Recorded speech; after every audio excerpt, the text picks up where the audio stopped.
KevG weather overview. Looking at all the watches, warnings, and advisories going back all the way back to the Plain States. Now, our area is in the chalk blue right now. That's where winter storm watches are in effect for the tri-state area. Those are going to go over to warnings later today.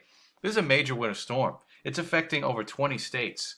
And by the time this baby hits the coast, it is going to turn into a real classic nor'easter.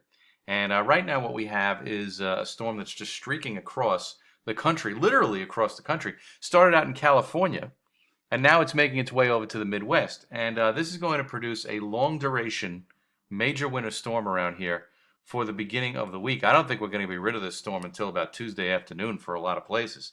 Now, on the satellite off of the Penn State EWAL site, when you put it into motion, you can see that everything is streaking from the Midwest through to the eastern part of the United States. So we've got sun and some high clouds right now, but we are going to be clouding over for Sunday. And that's where things are going to start to take shape for a major winter storm. I mean, there's no question about it in my mind anyway, that this is going to really turn into quite something for the East Coast, basically from Philly to Boston. Now, I think the heaviest snow this time around, as opposed to last time around on December 16th, I think that the heaviest snow is going to be nearer to the coast. And some of these amounts could really get out of control, and I'll show you why. Now, when we look at the NAM model, this is how it sees everything going on. Now, this is by Sunday afternoon. We've got the clouds tomorrow, but then snow starts to break out as early as tomorrow night for especially coastal communities, and that'll overspread the area. Now, I think there can be 1 to 3 inches overnight Sunday into Monday, but the real heavy stuff doesn't get going until this low starts to really intensify off the northeast coast, and that doesn't happen until around midday Monday, and then I think we could see 1 to 2 inches an hour in an arcing snow band, a heavy snow band that basically sits right along I-95 and south. And as we go into Monday night, this snow band doesn't really move.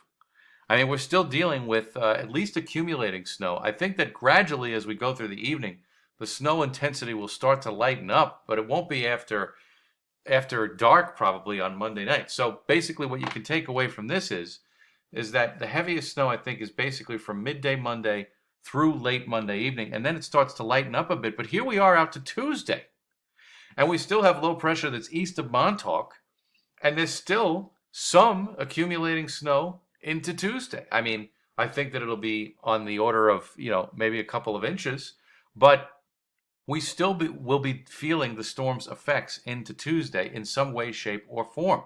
So this is a formidable storm. It's going to be very hard for forecasters to track where the heaviest snow bands set up, and that's due to the usual problems with doing so, and also the fact that this is a slow-moving storm. So what I did was I have amounts that are kind of in the 8 to 14 inch range for the bulk of the tri-state area, with lesser amounts north and south. But anywhere in this area, from Philly to Boston, some of these amounts in local spots are going to get completely out of control. If you are sitting under one of these snow bands where it's coming down 1 to 2 inches an hour and it doesn't relent, and it's very hard to forecast that and pinpoint exactly where that's going to be. But if that does happen for your location, you could see amounts over 14 inches, pushing 18, 19 inches in certain spots. This is just going to be one of those storms where if you're under the right band or the wrong band of snow, depending on your perspective, you're going to get absolutely slammed. I think that we could see near blizzard conditions at the height of the storm Monday afternoon, Monday night. I don't know if we're going to meet blizzard warning criteria, which is 3 hours of visibility near zero and blowing and drifting snow.